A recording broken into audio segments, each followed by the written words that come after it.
वहाँ मैं ऑफ़िस में गया, तो मैं इतना समझदार नहीं था कि कैसे बात करने का, तो वहाँ गया, मैं बैठा तो मेरे को थोड़ा चमका दिए कि कैसे बात करते हो और मैं एकदम गाँव से था, मेरा पहनावा भी उतना अच्छा नहीं था क्योंकि जब मैं वहाँ छोड़ा ना, तो मेरा 30,000 पूरा अमाउंट जमा ले लिए थे। मतलब हॉस्टल वाले और कोचिंग वाले, तो मेरे घर वालों को बहुत तकलीफ हुआ तो मेरे कि पिताजी 68 डिसमिल खेत को बेचे कि मेरा बेटा पढ़ सके ऐसा कर करके। मेरे पिताजी का एज अभी लगभग 72 साल हो गया है, क्योंकि वो इतना एज है कि मैं सोच-सोच के रोता था कि मेरे पिताजी आज भी मेहनत करते हैं करके, कि ये कुछ नहीं कर पाएगा, क्योंकि नौकरी तो बहुत मुश्किल बहुत दूर की बात है, तो कुछ ही नहीं कर पाएगा इसका। जय जोहार संगवारी हो, मोर नाम प्रमोद कुमार कुर्रे हवय और मैं 2023 पीएससी में नायब तहसीलदार के पद पर चयनित होए हव अउ मैं ए मंच के माध्यम से आप मन ला अपन जर्नी बताना चाहत हव कि मैं ह कैसे पीएससी में बचपन से लेकर पीएससी में चयन होए बर मैं का तकलीफ झेले हव और मोर माता-पिता मन का करे हवय। एक बार मैं अपन परिवार के बारे में बता देत हव। मैं ह कृषक परिवार से बिलॉन्ग करत हव। अउ मोर माता-पिता शुरू से कृषि कार्य में ही लगे हवय अउ हमन 3 बहन मतलब 2 बहन और 1 भाई होथन, मैं ह। त हमन परिवार म 5 झन हवन और जेमा हमर परिवार ह शुरू से तकलीफ म गुज़रे हवय और गरीबी भी देखे हवय और वर्तमान में जो भी स्थिति हवय ठीक हवय। लेकिन मोर पिताजी ह बहुत एज के हो गए हैं। जब मैं ह गाँव में रहेव, तब मैं गाँव में पहली से लेकर 5वीं तक पढ़ाई करेव। ओकर बाद जब मैं 5वीं तक पढ़ेव, तब मोला सर मन बोलिन कि तै ह बेटा तै ह बाहर में पढ़ाई कर, ओकर से तै ह आगे जाबे अइसे करके। और एकर सेती मैं ह मुंगेली में गेव और मुंगेली में मैं ह वहाँ मैं 4 साल पढ़ाई करेव। फिर ओकर बाद मैं फिर रायपुर गया, रायपुर में फिर मैं वहाँ फिर 4 साल पढ़ाई करे मैं। वहाँ मुझे कोई न जानते थे, मेरे रिश्तेदार भी नहीं थे दूर तक, तो मैं कैसे वहाँ मैं रहूँ ये मेरी सबसे बड़ी समस्या रही। तो मैं हॉस्टल में एडमिशन होने के लिए गया क्योंकि मैं 6वीं से 8वीं तक मैं हॉस्टल में ही रहा। तो मैं चाहता था कि आगे भी रहूँ क्योंकि न तो मैं रूम किराए में रह पाता, मेरी आर्थिक स्थिति वैसी नहीं थी। तो मैं स्कूल में मतलब एडमिशन लिया और हॉस्टल में मैं फॉर्म डाला। लेकिन मेरे साथ एक ऐसी घटना हुई जो मुझे अ, ऐसा लगा कि मैं यहाँ गलती तो नहीं कर दिया। क्योंकि मैं जब एडमिशन फॉर्म भरा, तो लास्ट फॉर्म था वो, तो उसके बाद मैं उस फॉर्म को लेके स्कूल गया, क्योंकि हमको फॉर्म जमा करने से पहले दस्तखत करवाना पड़ता है प्रिंसिपल का। तो वहाँ दस्तखत करवाया, उसके बाद वो फॉर्म मेरे से गिर गया स्कूल में। तो उस फॉर्म को कौन बच्चा था नहीं पता, लेकिन उस फॉर्म को उसको 10 टुकड़े, 15 टुकड़े में उसको फाड़ दिया। अब मैं उस समय उतना समझदार नहीं था कि फिर से मैं सर के पास गया, ये समस्या बताया तो बोले कि बेटा फॉर्म नहीं है। तो मैंने उस फॉर्म को मैंने फेविक्विक में उसको जोड़ा। इतना समझदारी तो नहीं था कि मैं एक पेपर लेके उसको मैं जोड़ूँ, तो फिर मैं जोड़ा, फिर सर के पास गया तो बोले कि हम नहीं लेंगे फॉर्म करके। तो उस समय मुझे बहुत दुखी हुआ, उसके बाद मुझे बहुत डाँटे कि ऐसा कोई करते हैं क्या? फेविक्विक में कोई जोड़ते हैं क्या करके? तो मैं बोला सर सॉरी सर ऐसे करके। तो बहुत मुश्किल में उन्होंने फॉर्म को लिया। उसके बाद अब अब घर से आता था उस समय, मेरा गाँव मुंगेली से मतलब मेरा गाँव और मुंगेली लगभग 30 किलोमीटर दूर है। सोचो मैं बहुत छोटा था उस समय और उतना दूर पढ़ने गया था और कैसे अप डाउन करूँ करके। तो मैं उस समय रोड भी ठीक नहीं था, तो मैं साइकिल चलाता था उस समय। तो साइकिल में मैं 10 किलोमीटर साइकिल में आता था, उसके बाद वहाँ एक साइकिल को रखता था, फिर मैं 20 किलोमीटर बस में जाता था। ऐसे करके मैं ना बहुत दिनों तक 2 महीने 3 महीने आया। 3 महीने आया गया और मुझे लगा कि अगर मुझे आगे जाना है तो मुझे करना पड़ेगा ही, ऐसा मैं सोचता था। फिर हॉस्टल में नाम नहीं आया, लेकिन मैं मेरे उसी मुंगेली के पास 7 किलोमीटर दूर मेरे बड़े पापा का घर है। वहाँ मैं वहाँ मैं रहा और धूप, बरसात सभी में मैं डेली स्कूल जाता था साइकिल में उनका मैं धन्यवाद करना चाहूँगा, क्योंकि उनके सपोर्ट के बगैर मैं ना तो वहाँ सर्वाइव कर पाता और न ना रह पाता मैं। मेरे पिताजी को विश्वास था कि ये बेटा बिल्कुल कुछ करेगा, क्योंकि वो चाहते थे कि वो मेरा बेटा पढ़े, क्योंकि मेरे गाँव में अभी वर्तमान में कोई अभी तक अधिकारी बने नहीं हैं और मेरे घर में ही मेरे जो भैया हैं, बड़े पापा के लड़के हैं, वही बस एक मतलब टीचर में हैं। बाकी मेरे गाँव में एक ग्रामीण विकास अधिकारी करके है, बाकी मेरे गाँव में ऐसा कोई नहीं है। अब मैं मैथ्स लिया था, तो मैं इंजीनियर बनना चाहता था। तो इंजीनियर बनने के लिए मैं आईआईटी का कोचिंग करने भिलाई गया और मेरी स्थिति ऐसी थी कि उस समय हमारे घर क्या इतना कम था कि मैं वहाँ जाके मैं साल भर रह पाऊँ। लेकिन मेरे पिताजी मेरे जो जुनून था उनको देखे और उन्होंने कहा कि बेटा आप पढ़ाई करने जाओ। फिर मैं पढ़ाई करने गया और वहाँ मैं आईआईटी का कोचिंग करने लगभग मैं 2 महीने वहाँ रहा। लेकिन मेरे अंदर एक प्रेशर था कि मैं सफलता प्राप्त कर पाऊँगा कि नहीं कर पाऊँगा, क्योंकि आईआईटी का जो एग्ज़ाम होता है, वो बहुत कठिन होता है ऐसा सुनने में आया था उस समय और लगता भी था जब मैं तैयारी करता था तो। तो फिर मैं तैयारी किया, 1.5 महीने रहा, फिर मेरा तबीयत भी बहुत खराब होने लगा। क्योंकि मैं घर के बारे में सोचता था कि आ तो गया हूँ मैं, लेकिन मैं सफल होके जा पाऊँगा कि नहीं जा पाऊँगा। फिर मैं वहाँ 1.5 महीने के बाद मेरा बहुत तबीयत खराब होने लगा। फिर मैं घर आ गया, यहाँ घर आने के बाद लगभग 15 दिन रुका और मुझे ऐसा लगने लगा कि सिलेबस तो बहुत ज़्यादा बढ़ गया होगा। फिर फिर वहाँ जाने के लिए मैं सोचा कि लेकिन मैंने ये नहीं कर पाया कि मुझे जाना चाहिए कि नहीं जाना चाहिए करके।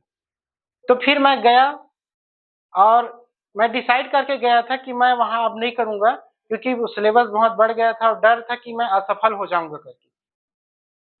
फिर मैं वापस आया और मैं अपना पूरा जो भी सामान था उसको वापस लेके आया और मैं ट्रेन में कभी सफ़र नहीं किया था, तो मुझे जानकारी नहीं था कि ट्रेन में कैसे बैठना है, क्या करना है, ऐसे करके। तो मैं अपने 2 मेरे मेरे पास 2 बैग और वो बैग इतना भारी थे कि मैं उस समय गर्मी का भी समय था जुलाई सितंबर का समय था और उस समय बहुत गर्मी रहता है, पानी तो गिरता है लेकिन बहुत गर्मी रहता है। तो मैं बहुत पसीने-पसीने होके मतलब आया। फिर मुझे लगा कि फिर मैं यहाँ आ गया बिलासपुर आया मैं, क्योंकि मैं बाहर में ही पढ़ना चाहता था, क्योंकि मैं मुंगेली में पढ़ चुका था, तो बिलासपुर में आया, मैं डीपी विक्रम में एडमिशन लिया और उसके बाद मैं लगभग 10 दिन हुआ था, उसके बाद फिर मुझे एक कॉल आया कि हम लोग इंजीनियरिंग करवाते हैं करके, क्योंकि एक तो मैं गाँव से था, रायपुर में भिलाई में जाना एक सपना होता है गाँव वालों का। मैं गया और मेरा ऐसा कोई सपोर्ट नहीं था कि मुझे वहाँ तक ले जाए। फिर वहाँ पे मैं एक घटना बता रहा हूँ आपको।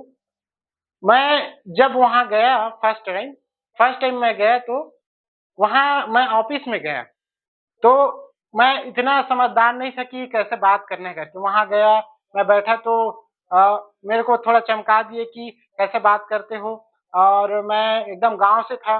मेरा पहनावा भी उतना अच्छा नहीं था, लेकिन मैं एक मेधावी छात्र हूँ, ऐसा करके मेरे अंदर एक कॉन्फिडेंस था कि हाँ, मैं यहाँ आके कुछ करूँगा करके। तो फिर मेरे को एडमिशन मिला और मैं वहाँ 4 साल पढ़ाई किया और मैं 1 साल कैंपस में रहा, उसके बाद मैं रायपुर आ गया। रायपुर में रायपुर में मैं रहता था, लेकिन वो भी मेरे लिए एक चुनौती जैसा था। मैं 2 साल कंप्लीट कर चुका था इंजीनियरिंग को, तो मेरे एक दोस्त थे वहीं मेरे कॉलेज में, उनके पापा अधिकारी थे, पीएससी में चयनित थे। तो उन्होंने मुझे बताया कि पीएससी जैसा कुछ होता है करके, तो मैं सोचा कि पीएससी क्या होता है, मैं सर्च किया कि पीएससी में क्या होता है, ऐसा करके। तो मैंने पीएससी के बारे में अच्छे से एनालिसिस किया कि आगे जाके ये जॉब लग सकता है, क्या हो सकता है। तो मैंने सोचा कि अगर मुझे कुछ करना, क्योंकि बचपन से मेरे एक सेवा भाव था कि मैं आगे जाके ऑफिसर बनूँ और लोगों की मदद करूँ। क्योंकि जब मैं जाति निवास बनवाने जाता था तो मुझे बहुत तकलीफ होती थी और मैं एक प्रेरणा भी मिला था कि जब मैं अपने स्कूल में पढ़ता था 12वीं, तो वहाँ क्योंकि वो मॉडल स्कूल था, बीआर सा स्कूल था, तो वहाँ ना बड़े-बड़े अधिकारी लोग आते थे। तो एक समय संजय अलंग सर उस समय कलेक्टर थे, वो आए तो मैं उनको मैं देखा था लेकिन जानता नहीं था कि कैसे चयन होते करके। अब वो हालाँकि आईएएस में होते हैं, लेकिन जब मैं कोचिंग स्टार्ट किया, तो वहाँ जब मैं सेकंड ईयर के बाद जब मैं कोचिंग स्टार्ट किया, तो सर बोले कि आपको आईएएस का तैयारी करना चाहिए करके। लेकिन मेरे घर की इनकम इतना कम था कि मैं आईएएस का तैयारी नहीं किया, मैं पीएससी को ही मैं चयन किया, क्योंकि मैं जो करता हूँ वो कर ही लेता हूँ, ऐसा था मेरा। तो फिर मैं कोचिंग किया और लेकिन मैं आपको एक चीज़ बता रहा हूँ, जैसे जब मैं भिलाई गया था तो मेरे घर की स्थिति इतना खराब था कि उस समय पूरा पैसा मैं बर्बाद कर दिया था, क्योंकि जब मैं वहाँ छोड़ा ना तो मेरा 30,000 पूरा अमाउंट जमा ले लिए थे। मतलब हॉस्टल वाले और कोचिंग वाले। तो मेरे घर वालों को बहुत तकलीफ हुआ तो मेरे कि पिताजी 68 डिसमिल खेत को बेचे कि मेरा बेटा पढ़ सके ऐसा करके, तो फिर मुझे पढ़ाए और मैं कोचिंग भी किया। और जब मैं कोचिंग मेरा कंप्लीट हुआ, मतलब मेरा कॉलेज कंप्लीट हुआ, तो मैं कोचिंग कर रहा था लेकिन डेली नहीं जा पाता था, क्योंकि मुझे बीच में सेमेस्टर का भी एग्ज़ाम देना रहता था और मुझे कॉलेज भी जाना रहता था। क्योंकि मैं कॉलेज जाने में ही मुझे मेरा 8:30 बजे लगता था, तो लगभग डेढ़ घं 1 घंटे जाने में, 1 घंटे आने में लग जाता था। उसके बाद जैसे मैं आता था तो 5 बजे फिर मैं साइकिल से मैं उस समय क्योंकि मेरे पास बाइक नहीं था, बाइक तो मैं बाद में लिया हूँ। उसके बाद मैं साइकिल में जाता था 4-5 किलोमीटर, 5 बजे जाता था, जस्ट कॉलेज से आता था, खाना रहता तो खाता था, नहीं रहता तो नहीं खाता था। फिर मैं कॉलेज जाता था, मतलब सॉरी मैं वहाँ गया मतलब कोचिंग जाता था, फिर शाम को मैं रात को 10 बजे आता था, फिर खाना बनाना, फिर ऐसा करके मेरा सुबह 6 बजे उठकर रात के 12 बजे तक, ये लगभग मेरा 2 साल, 3 साल मेरा शेड्यूल रहा है, 2 साल लगभग। तो मैं इस बीच में बहुत तकलीफ झेला हूँ मैं और लेकिन मेरे अंदर एक विश्वास था कि अगर मैं यहाँ आया हूँ, तो मैं कुछ करके जाऊँगा, क्योंकि मेरे पिताजी मेरे लिए खेत बेच दिए थे और हम लोग बहुत गरीब परिवार से भी बिलॉन्ग करते हैं। तो मेरे अंदर विश्वास था कि मैं कुछ करूँगा करके। फिर मैं वहाँ रहा, मैं पढ़ाई किया, लेकिन मेरा ऐसा था कि मैं 2 नाव में मतलब पैर रख दिया था, कि मैं कॉलेज का भी अच्छे से नहीं कर पा रहा था, इंजीनियरिंग का भी अच्छे से नहीं कर पा रहा था। लेकिन मुझे लगा कि मैं इंजीनियरिंग भी अच्छे से किया इसलिए किया क्योंकि मुझे लगता था कि अगर मेरे पिताजी पढ़ा रहे हैं तो मैं अच्छे से करूँगा। मैं इंजीनियरिंग भी अच्छे से किया और मेरा ऑनर्स में मेरा 77% में मैं अपने कॉलेज में अच्छे रैंक पे आया और उसके बाद जब मेरा कंप्लीट हो गया कॉलेज, तो उसके बाद जब 2020 में कोरोना आ गया था उस समय, तो कोरोना में मुझे लगभग 9 महीने मैं घर में रहा और मैं वहाँ खेती-किसानी भी किया 9 महीने, यहाँ तक कि मैं अपने पिताजी के साथ खातू-माटी सब चीज़ जाता था लेके और मैं धान-वान आज भी जब मैं घर जाता हूँ, तो आज भी अपने मम्मी-पापा का सहयोग करता हूँ। धान ले जाना है, मिसवाना है, जो भी है, क्योंकि मेरे पिताजी का एज अभी लगभग 72 साल हो गया है। क्योंकि वो इतना एज है कि मैं सोच-सोच के रोता था कि मेरे पिताजी आज भी मेहनत करते हैं करके। लेकिन वही मेरे लिए एक जुनून का काम किया और मैंने उसको अपने अंदर एक मोटिवेशन का काम किया। जैसे ही मेरा पोस्ट मिला तो मुझे बहुत खुशी हुआ क्योंकि मेरा जो सपना था अधिकारी बनने का, वो पूरा हुआ। क्योंकि मेरे पिताजी चाहते थे कि बचपन से देखते आ रहे थे कि मेरा बेटा कुछ करेगा। ये जो मैं आप जो बोल रहा हूँ मेरा बेटा कुछ करेगा, ये बात मुझे बहुत लगी।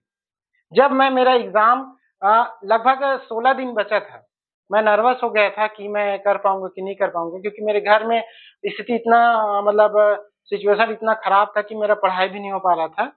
तो मेरे मेरे बहन मेरे को बताई कि मेरे पिताजी सबके सामने मेरे घर वालों फैमिली के सामने बोल रहे हैं कि मेरा बेटा इस बार कुछ तो बिल्कुल बनेगा।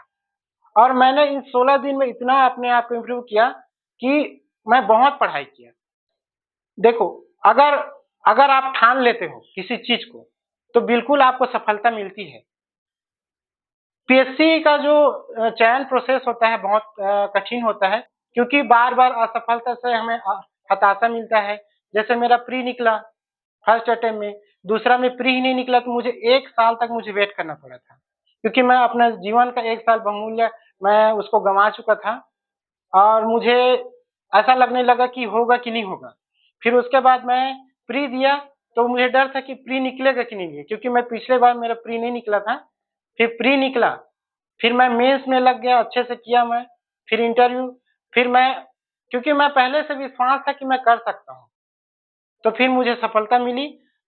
क्योंकि जो पीएससी जो होता है, वो आपका धैर्य का परीक्षा लेता है। और मेरे में, क्योंकि मैं बचपन से मतलब संघर्ष करता आया हूँ, तो मेरे में धैर्य था, इसीलिए मैं टिक पाया। और मैं 1 साल, 2 साल, 3 साल लग गए मुझे आने में।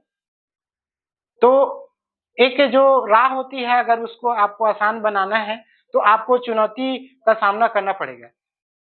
मैं पीएससी का चयन मैं पहले करने का रीज़न ये था कि जब मैं आईआईटी का कोचिंग करने गया था, तो वहाँ मुझे रियलाइज़ हो गया था कि अगर आपको बड़ा अचीवमेंट प्राप्त करना है, चाहे आईएएस बनना है, चाहे डिप्टी कलेक्टर बनना है, तो आपको पहले से प्रिपरेशन चालू करना पड़ेगा।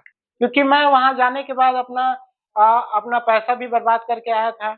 मेरे पिताजी को थोड़ा विश्वास टूटा था, लेकिन उनको भरोसा था कि करेगा करके। तो मैं उसी दिन मैं ठान लिया था, अगर मैं कुछ करूँगा तो मैं पहले से ही करूँगा।